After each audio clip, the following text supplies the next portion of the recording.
TVC নিউজের নিয়মিত আয়োজন সংবাদ জেডএসআরএম নিবেদিত সংবাদ সম্প্রসারণে সবাইকে স্বাগত জানাই। আমি মজুমদার জুয়েল।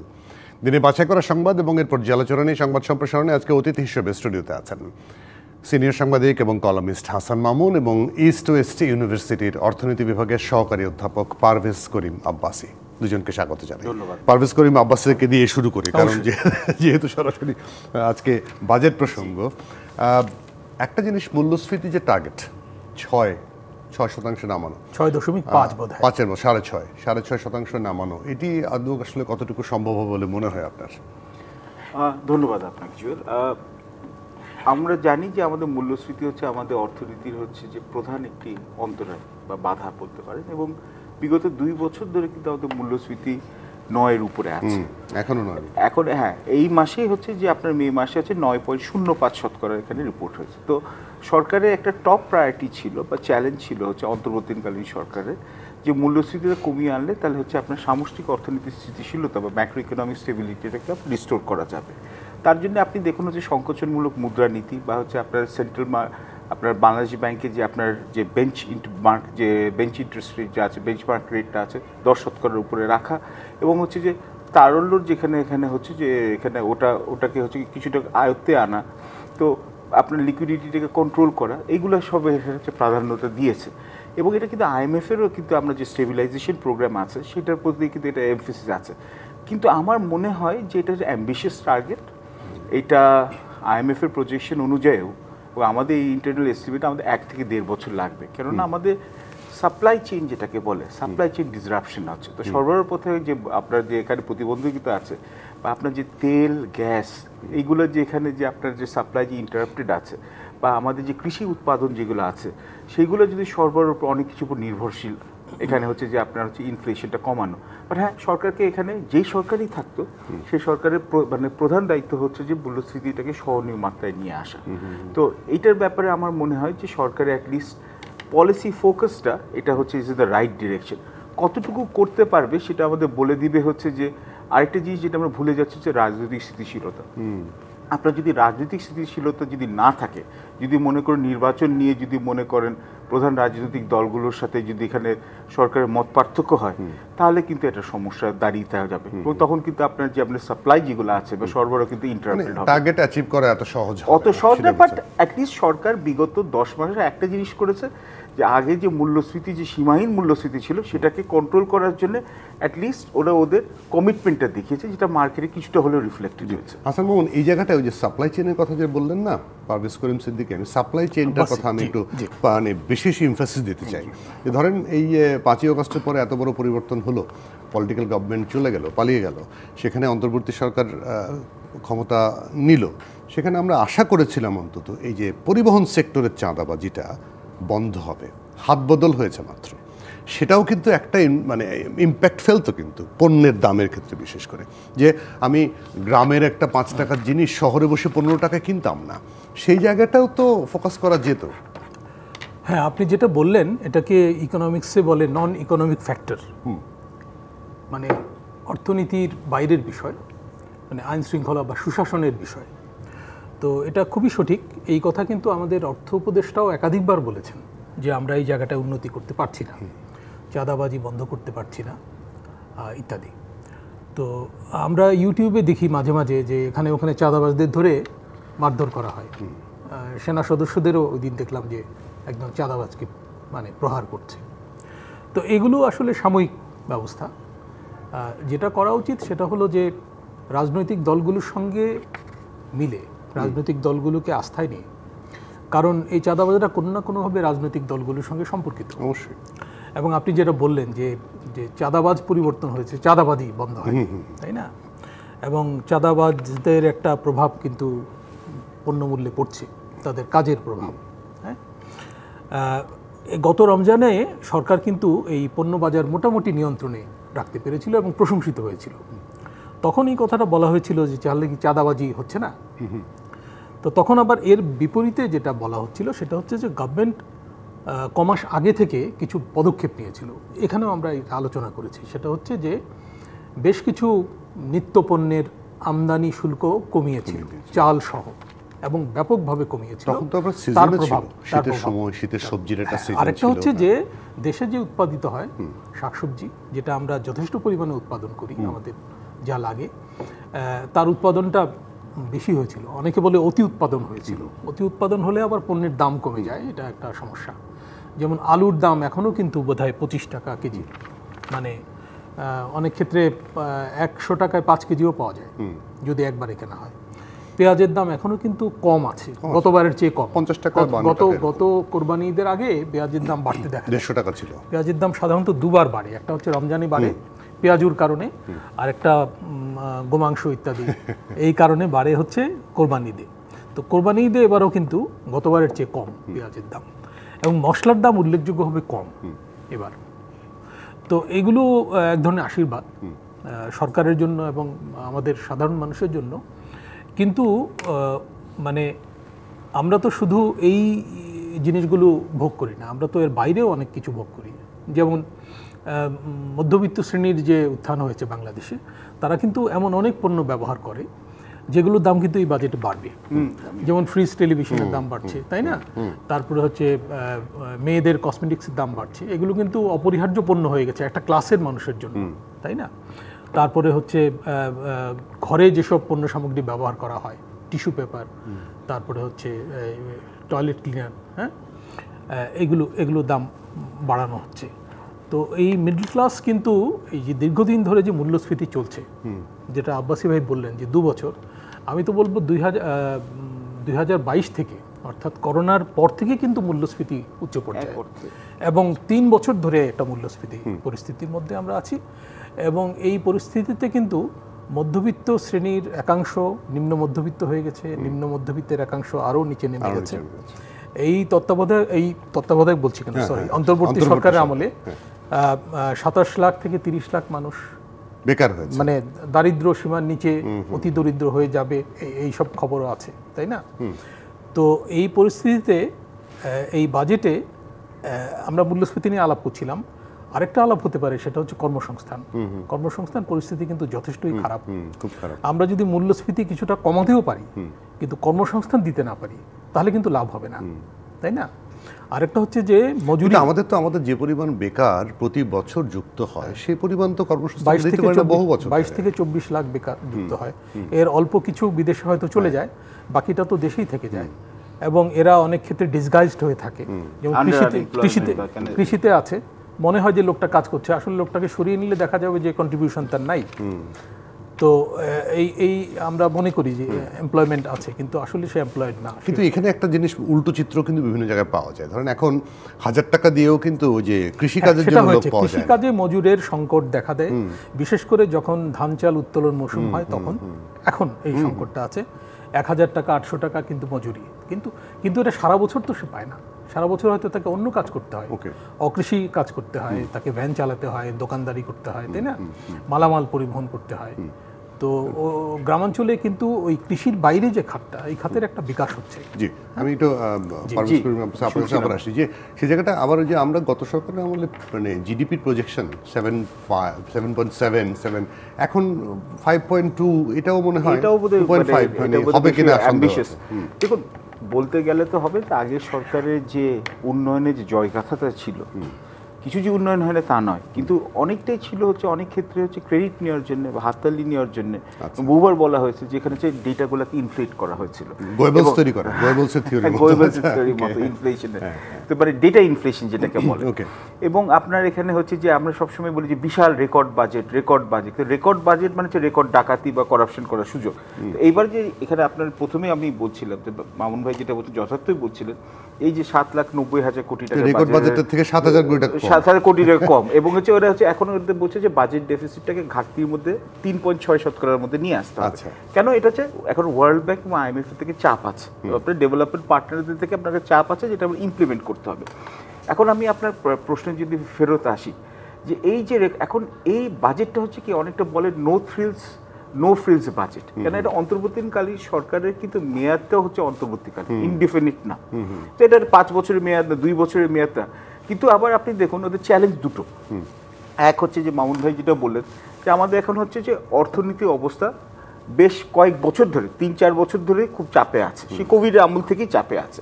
এবং আমাদের আমি একে বলে তবে আনছি আমাদের ইকোনমিক গ্রোথটাকে, অর্থনৈতিক প্রবৃদ্ধি 3.97%, এটা হচ্ছে আপনার বিবিএস এর সাথে, এটা হচ্ছে আপনার 34 বছরে শুধু কোভিডের 2 বছর বাদ দিলে সর্বনিম্ন।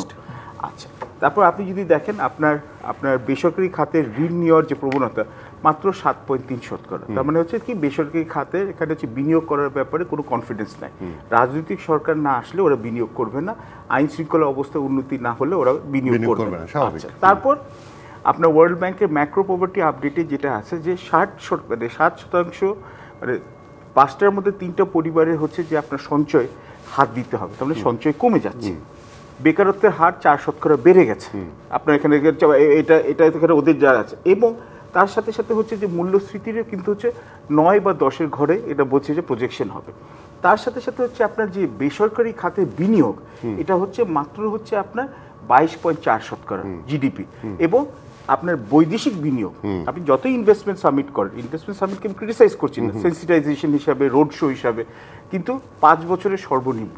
কেন বিদেশি বিনিয়োগকারীরা তখনই বিনিয়োগ করবে যখন আপনার আপনার অবকাঠামোগত, যখন আপনার যেখানে যে আপনার সরবরাহটা এখানে নিশ্চিত থাকবে, আপনার পাওয়ার বা এখানে গ্যাসের যেখানে আনইন্টারাপ্টেড সাপ্লাই থাকবে, ল অ্যান্ড অর্ডার থাকবে, আপনার ট্যাক্স রিপ্যাট্রিয়েশন লসগুলো ঠিক থাকবে, প্রফিট রিপ্যাট্রিয়েশন লসগুলো ঠিক থাকবে। এবং সাথে সাথে ওরা জানে যখন হচ্ছে আপনার পলিসি কন্টিনিউটি বা আপনার নীতিগত যে কন্টিনিউটি থাকে।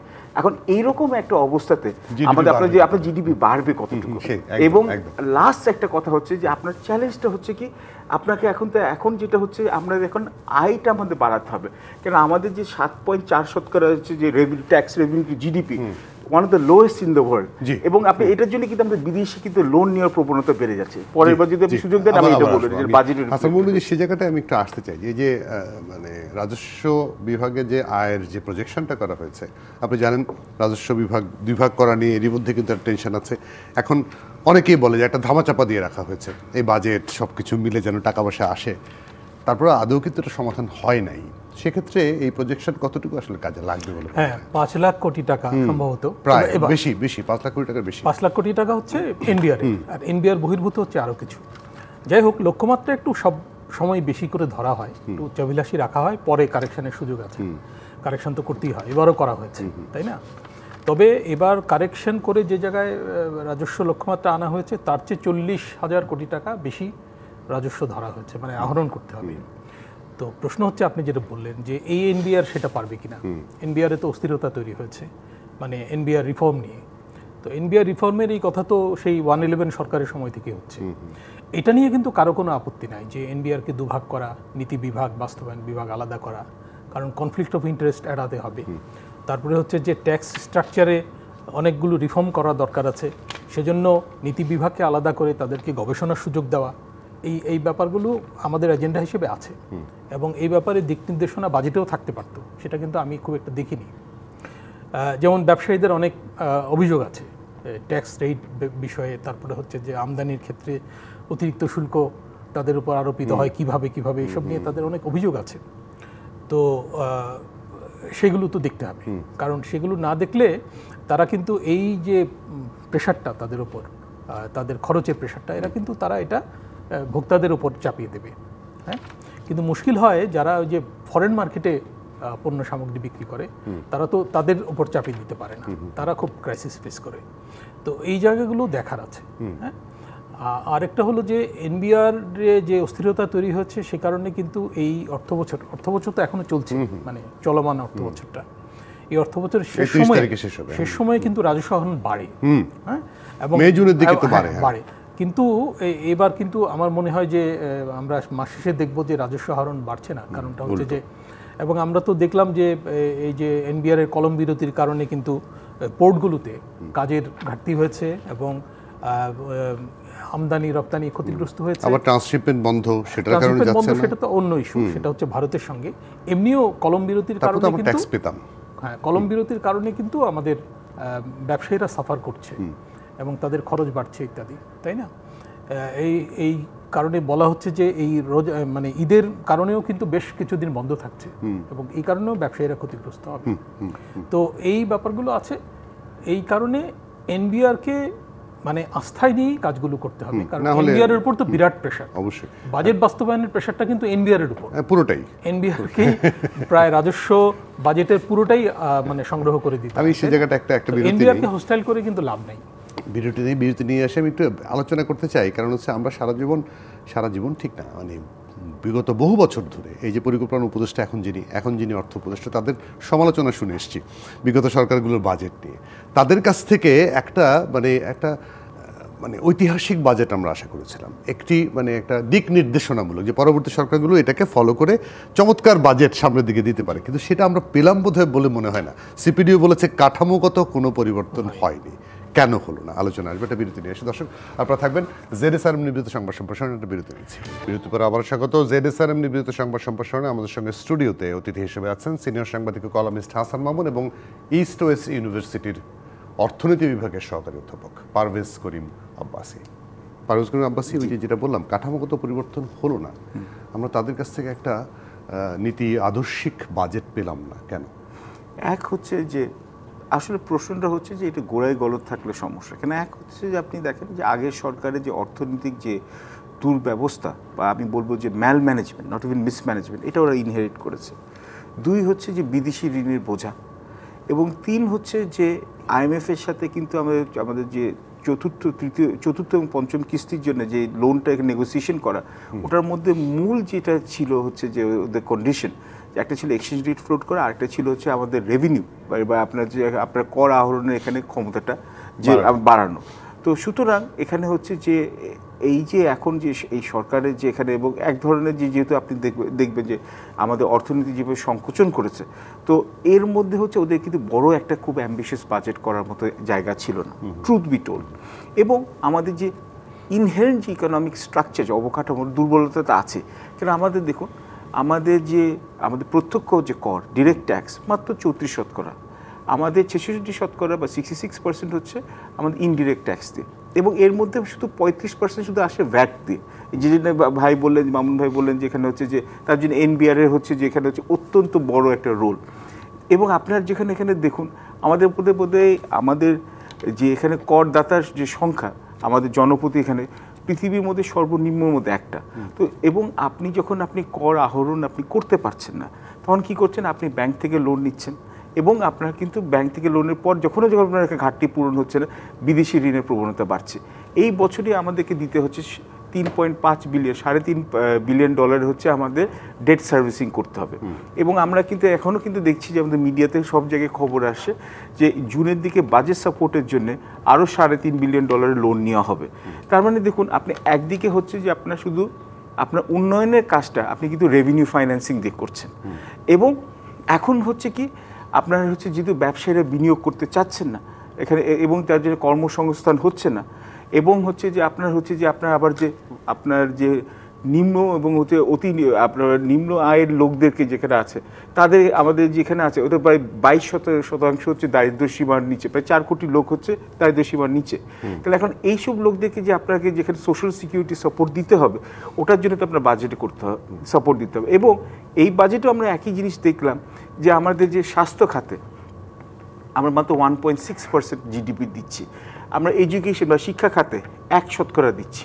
তো এবং যেখানে অন্যান্য দেশে আমাদের যে মানে সিমিলার একটা ডেভেলপমেন্ট স্টেজে ওরা মিনিমাম 5% জিডিপি দেয়, তো আমাদের পাবলিক স্পেন্ডিং অন জিডিপি এটা হচ্ছে মাত্র 13%। এমনকি নেপাল, লাওস, ক্যাম্বোডিয়া যারা এলডিসি গ্র্যাজুয়েশন করবে তারা আমাদের যে 1.5 গুণ বেশি খরচ করে।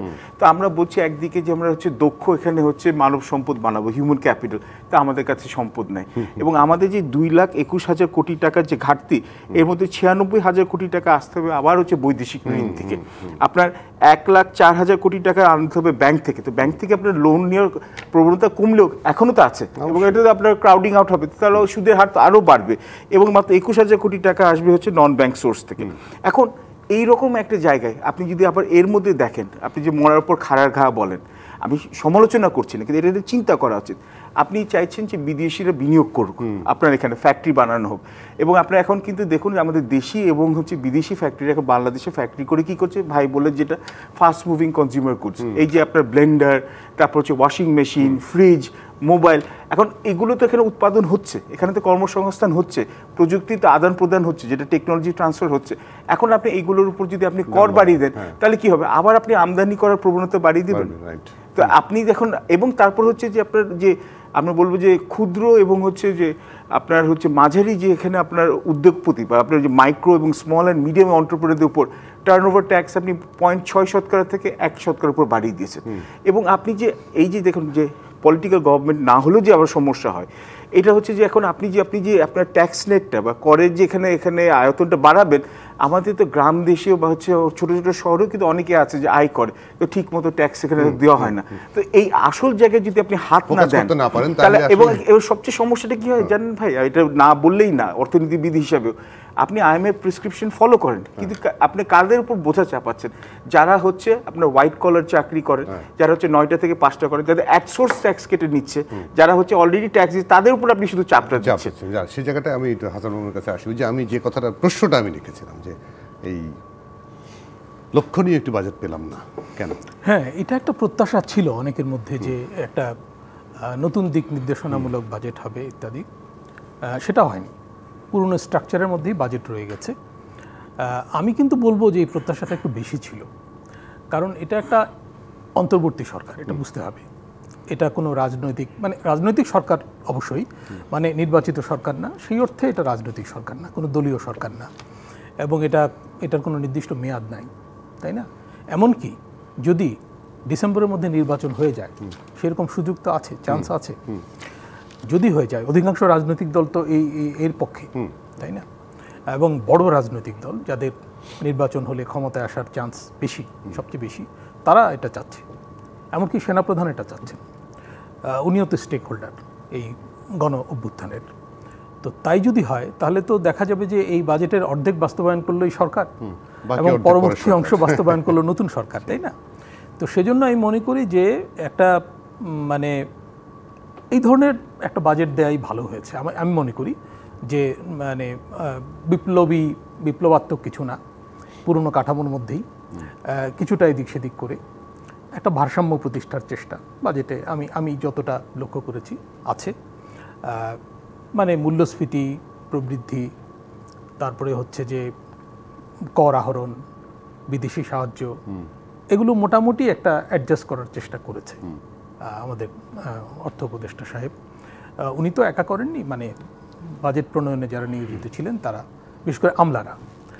আরেকটা জিনিস এখানে বলতে চাই, এই বাজেট নিয়ে কিন্তু প্রণয়নের আগে তেমন আলোচনা হয়নি কারোর সঙ্গে, মানে স্টেক হোল্ডারদের সঙ্গে তো আলোচনা হয়, আমরা তো দেখেছি, মানে রাজনৈতিক আলোচনা হয়েছে এবারও, সেই রকম আলোচনা সরকারের সাথে, মানে উপদেষ্টা ঠিক ছিলেন না, এনবিআর চেয়ারম্যান ছিলেন, রাজনৈতিক দলগুলোর সঙ্গে আলোচনা হয়নি, ব্যবসায়ীদের সঙ্গে ব্যাপক আলোচনা হয়নি, তাই না? টুকটাক হয়েছে, হ্যাঁ টুকটাক হয়েছে, কিন্তু সেই রকম আলোচনা হয়নি। এবং এই বাজেট নিয়ে কিন্তু পার্লামেন্টেও আলোচনা হবে না, বিকজ পার্লামেন্ট নাই। আচ্ছা, বাজেট পেশ হয়েছে, অনুমোদিত হয়েছে উপদেষ্টা পরিষদে, এবং এই বাজেট অধ্যাদেশ জারি হয়ে বাজেট কার্যকর হয়ে যাবে। তো এই ধরনের বাজেট আমরা আগেও দেখেছি, যেমন 1/11-এর পরে 2টা বাজেট হয়েছিল এইভাবে, তারপরে পার্লামেন্টের বাইরে। এর আগে যখন দুইটা বাজেট হয়েছিল, হ্যাঁ তো একই অর্থ বছর, সেটা তো হয়েছিল। মানে এইভাবে বাজেট কিন্তু সামরিক শাসনামলে হয়েছিল, যখন পার্লামেন্ট ছিল না। তো ফলে এই বাজেটের কিন্তু জবাবদিহিতার একটা প্রশ্ন আছে, যে আমি যে বাজেটটা করলাম এটার ক্ষেত্রে আমি কার কাছে জবাবদিহি করছি। বাজেট নিয়ে তো আলোচনা করতে গেলে অনেক কথাই আসে, যে আপনি যে ট্যাক্স আরোপ করছেন আপনার ম্যান্ডেট আছে কিনা, এইসব প্রশ্ন আছে। যাই হোক, আমরা তো মনে করি গণ অভ্যুত্থান একটা ম্যান্ডেট, তাই না? এবং এই সরকারের মানে ভিত্তি তো হচ্ছে ওইটা, এবং রাজনৈতিক দলগুলো এই সরকারকে এখনও সমর্থন করছে, এটা হচ্ছে তার ভিত্তি। এবং মনে করা হয় দেশের জনগোষ্ঠী সিংহভাগই সরকারের সঙ্গে এখনও আছে, সেই অর্থে যে রাজনৈতিক দলগুলো সমর্থন প্রত্যাহার করেনি। তো সেই জন্যই কিন্তু বাজেটটা হচ্ছে, এটা হচ্ছে পলিটিক্যাল মানে বেইস বাজেটের, হ্যাঁ, এছাড়া কিন্তু অন্য বেইস নাই। যাই হোক, তো এটা পুরনো ধারাতে হয়েছে বাজেটটা, এবং পুরনো ধারাতেই এর বাস্তবায়ন হবে, কিন্তু বাস্তবায়ন নিয়ে সমস্যা আছে। আমার প্রশ্ন হচ্ছে ওইখানে, যে বাজেট করা হয়েছে এটা কিন্তু আমার মনে হয় যে বিএনপি তরফ থেকে বলা হয়েছে যে এটা কিন্তু বড় বাজেট। আমিও মনে করি, আমিও কালকে চ্যানেল আইতে একটা অনুষ্ঠানে বলেছি যে এটা মোটেই ছোট বাজেট না, সংকোচনমূলক না, কিছুই না, এটা বেশ বড় বাজেট। কারণ আমরা যদি এই অর্থ বছরের রিভাইজ বাজেট দেখি সে অনুযায়ী কিন্তু এটা বেশ বড়, সেখান থেকে বেড়েছে, তাই না? আর আগে যেটা ঘোষণা করা হয়েছিল প্রস্তাবিত সেটা থেকে কিছুটা কম, 7,000 কোটি টাকা কম। 7,000 তেমন কিছু না, কারণ বাজেট তো প্রায় 8 লাখ কোটি টাকা। আমাদের প্রথম বাজেট ছিল 1,000 কোটি টাকা কম, তাই না? তাজউদ্দিন সাহেব যেটা দিয়েছিলেন। আমি সেই জায়গাটায় আলোচনা একটু বিস্তারিত আলোচনা করব। বাজেট যথেষ্ট বড় এবং এই বাজেট বাস্তবায়ন করা কিন্তু কঠিন হবে। এই জায়গাটায় আলোচনা করব, বাস্তবায়ন করা কঠিন হবে। একটু আব্বাসী সাহেব বললেন যে পরের সরকারের উপর একটা চাপ হয়ে যেতে পারে, কারণ পরের সরকার যদি আসে তখন তারও একটা চাপ আসে। কেন হবে, কিভাবে আসলে এটা বাস্তবায়ন করা যেতে পারে বলে আপনাদের মনে হয়? এই জায়গাটা আলোচনা আসবো। আবার টিআইবি আজকে বলেছে যে কালো টাকা সাদা করার সুযোগ পলিটিক্যাল গভর্নমেন্টও দিয়েছে, এই আমি যদি বলি বিপ্লবী সরকার, যদি অন্তর্বর্তী সরকার নাম, তারাও দিয়েছে। তাহলে পার্থক্যটা কী রইল? আর একটা বিরতি নিচ্ছি। দর্শক, আপনারা থাকবেন আমাদের সঙ্গে। আপনারা আছেন জেডএসআর নিবেদিত সংবাদ সম্প্রসারণ।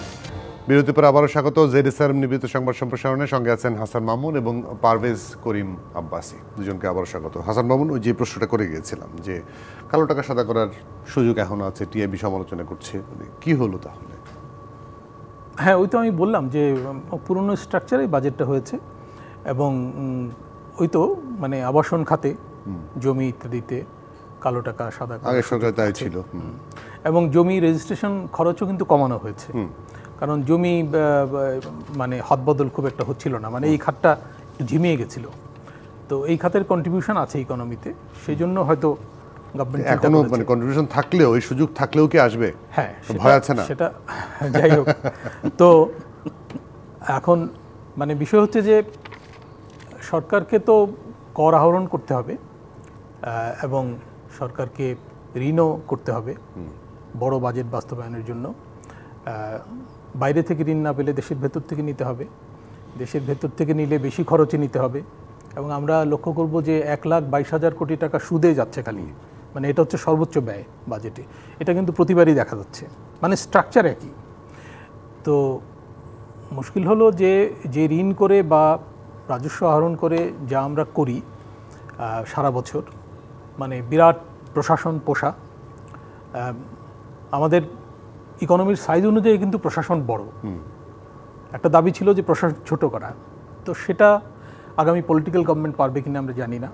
সেটা কিন্তু একটা এজেন্ডা রয়ে গেছে, মানে প্রশাসনিক সংস্কার, শুধু এনবিআর সংস্কার করলে হবে না, প্রশাসনকে ছোট করতে হবে, স্লিম করতে হবে, এফিশিয়েন্ট করতে হবে। আচ্ছা, তারপরে হচ্ছে যে আমাদের এই জ্বালানি খাতকে দক্ষ করতে হবে, জ্বালানি খাতে বরাদ্দ বাড়ানো হয়েছে। গ্যাস সাপ্লাই, আব্বাসী ভাই বলছিলেন যে গ্যাস একটা গুরুত্বপূর্ণ বিষয়। আমাদের তো গ্যাস উৎপাদন কমছে, দেশের ভেতর থেকে বাইরে থেকে আমদানি করতে হচ্ছে। এলএনজিতে ভ্যাট কমানো হয়েছে, তাতে সরকারের এই বাবদ খরচ কমবে, হয়তো ভর্তুকি কমবে, ভর্তুকি কমানো একটা উদ্দেশ্য। তো কিন্তু সরকারকে কৃষিসহ বিভিন্ন ক্ষেত্রে ভর্তুকি দিয়ে যেতে হবে। এর মধ্যে রপ্তানি খাতও আছে, তারপরে রেমিটেন্স খাত আছে। আমাদের রেমিটেন্স আহরণ ভালো হচ্ছে, এটা একটা সুখবর। আমাদের রপ্তানি খাতও মোটামুটি ভালো পারফর্ম করছে, এটা ভালো। আর মুশকিলটা হচ্ছে যে আমরা মানে রাজস্ব আহরণ করব বেশি করে, আবার মূল্যস্ফীতিও নিয়ন্ত্রণ করব। তারপরে হচ্ছে যে আমরা অর্থ আয় করব এবং অর্থ ব্যয়টা এফিশিয়েন্টলি করব, এডিপি বাস্তবায়ন বাড়াবো। আবার এখানে দেখলাম যে রডের দাম বাড়ানো হয়েছে, কনস্ট্রাকশন এডিপি বাস্তবায়ন যদি বাড়ে তাহলে ওখানে কস্ট বাড়বে। তো রডের দাম অবশ্য কমে গেছে, কারণ বাস্তবায়ন তো কমে গেছে, বাস্তবায়ন কমে যাওয়াতে নির্মাণ সামগ্রীর দাম কমে গেছে। তো এই নানা রকম নানামুখী মানে সংকটের মধ্যে আসলে বাজেট, একটা ব্যালেন্স বাজেট দেওয়া কঠিন। সেই কঠিন কাজটা করার একটা চেষ্টা আমি লক্ষ্য করেছি, চেষ্টাটা আছে, কিন্তু বাজেট কোনো মতে দেওয়া গেলেও এটা বাস্তবায়ন করা খুব কঠিন হবে আমার মনে হয়। কারণ ওই তো বললাম যে বাজেট কিন্তু ছোট হয়নি, বাজেট বেশ বড়, এর লক্ষ্যমাত্রাগুলো অর্জন করা কঠিন। এডিপি বাস্তবায়ন এবার ভালো হয়নি, মোটেও ভালো হয়নি, আগামীতেও আমার মনে হয় একই ধারায় চলবে। আর পরিস্থিতি যদি এরকম থাকে, দেশের আন্দোলন, আইন শৃঙ্খলা পরিস্থিতি, তাতে বিনিয়োগ বাড়বে না এবং সরকারি ব্যয় যেটাকে আমরা বলি গভর্নমেন্ট এক্সপেন্ডিচার, মানে যেটা এডিপিতে হয় মেনলি, এটাও বাড়ার চান্স আমি দেখি না। আর আরেকটা হচ্ছে দুই ধরনের সরকার যদি বাজেট বাস্তবায়ন করে তাহলে কিন্তু বাজেট বাস্তবায়ন সেই জায়গাটা পারভেজ করিম আব্বাসী, ওই স্টেবিলিটি প্লাস এডিপিতে হ্যাঁ একটা পরিকল্পনা আছে, কিন্তু যেখানে প্রয়োজন নাই সেখানে কিন্তু খরচ করা হচ্ছে। এখনো মানে যেখানে প্রয়োজন নাই, আপনি দেখবেন যে ফুটপাত দিয়ে হাঁটছেন, ফুটপাত ভালো আছে, কিন্তু পরের দিন দেখছেন ভেঙে আবার নতুন করে বানাচ্ছে। হোয়াই? কেন খুব আপনার প্রশ্নের মধ্যে উত্তর আছে, কিন্তু দেখুন লঙ্কায় যে যায় সেই হয়ে রাবণ। তো অনেকটা হচ্ছে কথাটা অনেকটা এরকম, মানে আমি যে হচ্ছে কি ওই মাইন্ডসেটটা থাকে। কেন আপনি দেখুন কন্ট্রাক্টররা তো একই, ওদের তো করতে হবে যে বছরের শেষের দিকে এখানে বিল দেখানোর জন্য ভালো রাস্তাকে ভেঙে আবার এখানে এই বর্ষার সিজনে এখানে ওটাকে খোঁড়াখড়ি করে জনদুর্ভোগ করতে হবে। তো ওরা তো আছে, দরকার হলে ওরা হচ্ছে নতুন হয়তো বা অ্যাভিনিউ পেয়ে গেছে যেখানে হচ্ছে ওদের প্রজেক্টগুলোকে ইমপ্লিমেন্ট করতে হবে। এই যেমন কালো টাকাটা সাদা করার জন্য প্রত্যেকবারই টিআইবি বলে, প্রত্যেকবারই সমালোচনা করে। কিন্তু দেখুন এই সরকারের আমলে দেখুন আপনাদের যে এখানে মূল্যস্ফীতি বেড়েছে, আমাদের কিন্তু হচ্ছে যে আপনাদের ট্যাক্স এক্সাম্পশন যে লিমিটটা 3,50,000 উপরে কিন্তু এই বছর কিন্তু বাড়াতে পারতো, কিন্তু এটা কিন্তু করা হয় নাই। কিন্তু কি করা হচ্ছে আপনার দেখুন, আপনার কালো টাকাকে সাদা করার জন্য সুযোগটা কিন্তু করে দেওয়া হচ্ছে। কেন বলছেন হচ্ছে যে আমাদের দেশে তাহলে হচ্ছে টাকার এখানে আপনার সার্কুলেশনটা বাড়াবে।